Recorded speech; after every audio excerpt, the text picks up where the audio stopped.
Hello everyone of YouTube, this is Eric the Cyborg, back with another deck profile after a very long wait of getting this together.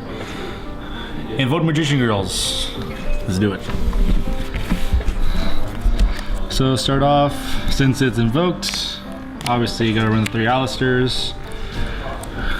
Everyone knows what he does when he summons, search a invocation, and then you can discard them from your hand to target a invoked fusion monster to have that monster gain 1000 attack and just make your fusion monster stronger.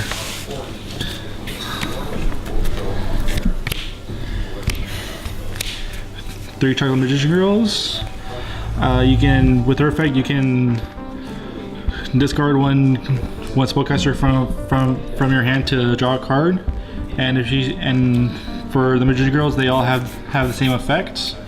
If she's her is different because when she's targeted for attack, you summon a spellcaster monster from your graveyard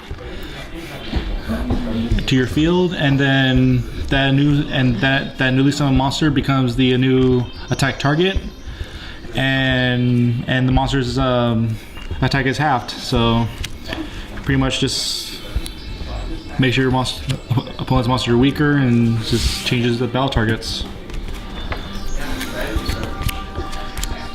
3 Berry Magician Girl. When she is normal summon, you can add 1 Magician Girl monster from your deck to your hand, and when she's declared for an attack, you can change her battle position and summon a spellcaster from your deck. A spellcaster Magician Girl. It's been a very long time. Yeah, you summon 1 Magician Girl from your deck to the field, so you would probably have her summon Chocolate to get other stuff going on.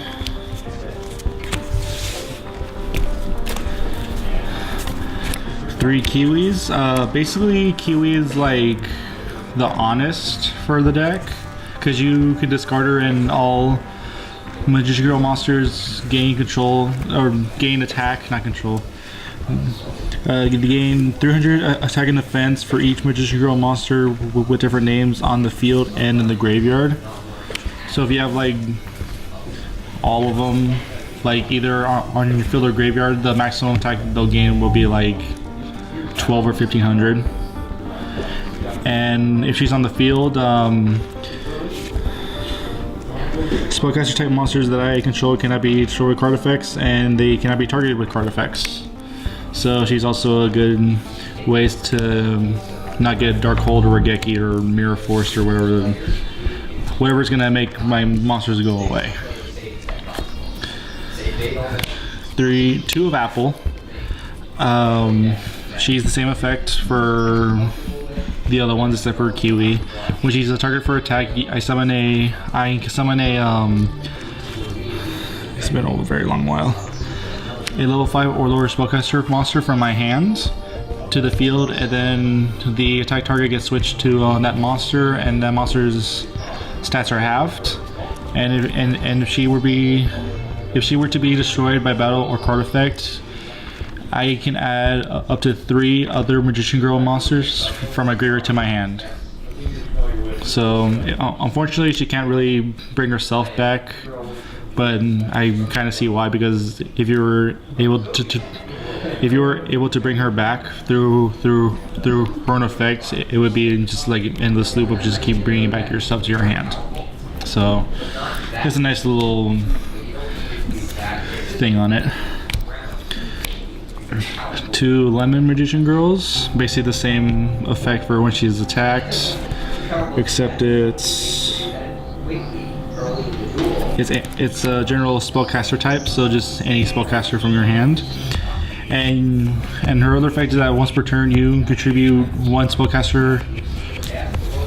God damn it. 1 Magician Girl monster except for herself to add 1 spellcaster monster from your deck to your hand. So you can tribute 1 other Magician Girl, either Apple, Kiwi, or Berry, probably Chocolate if you need to add a spellcaster like Invoke, like Alistair, to your hand for better fusion play.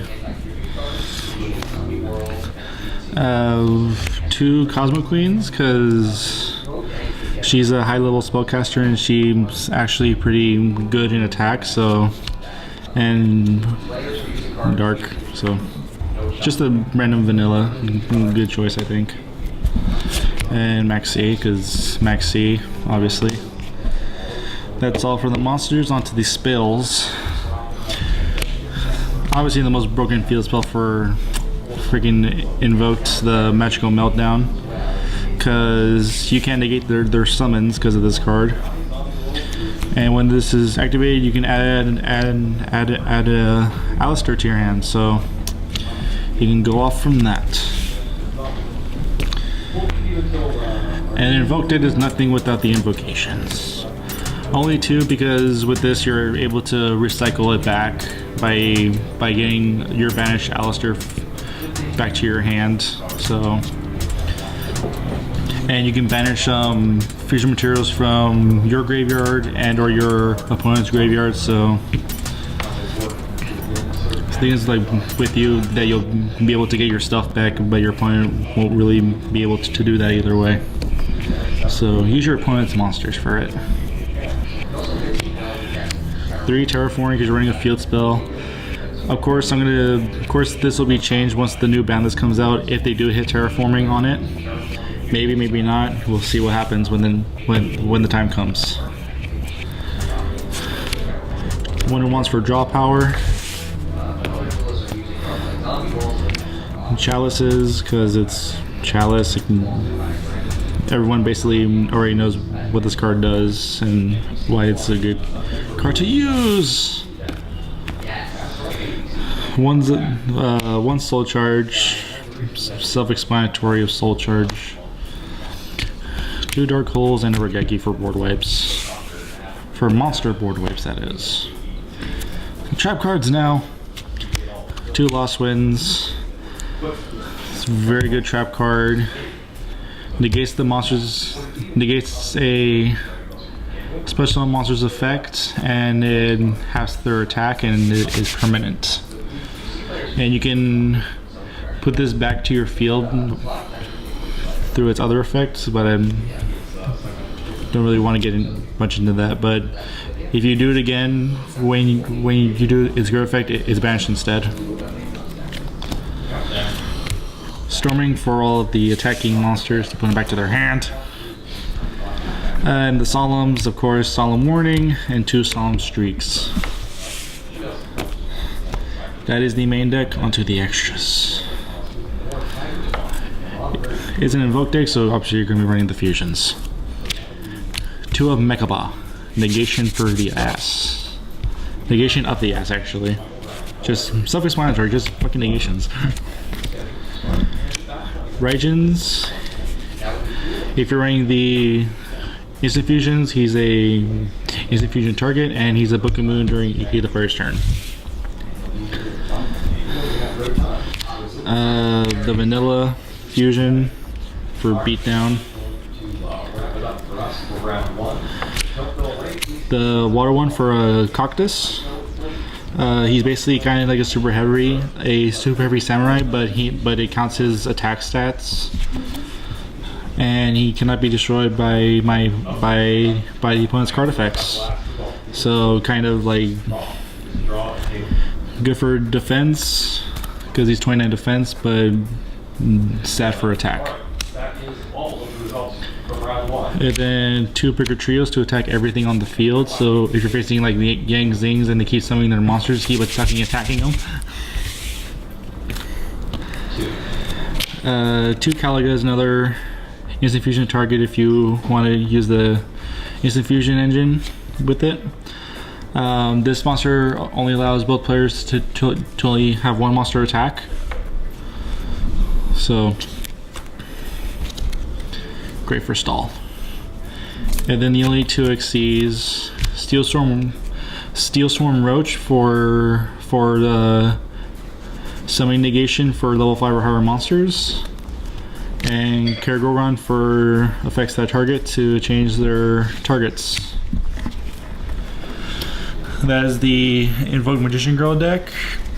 I'm glad to actually be doing this deck profile now because it's been a very long time since I've been holding off on it. So anyway, hope you guys enjoyed the deck profile. Make sure to like, comment, subscribe for more of our content, and we'll hope to catch you all next time.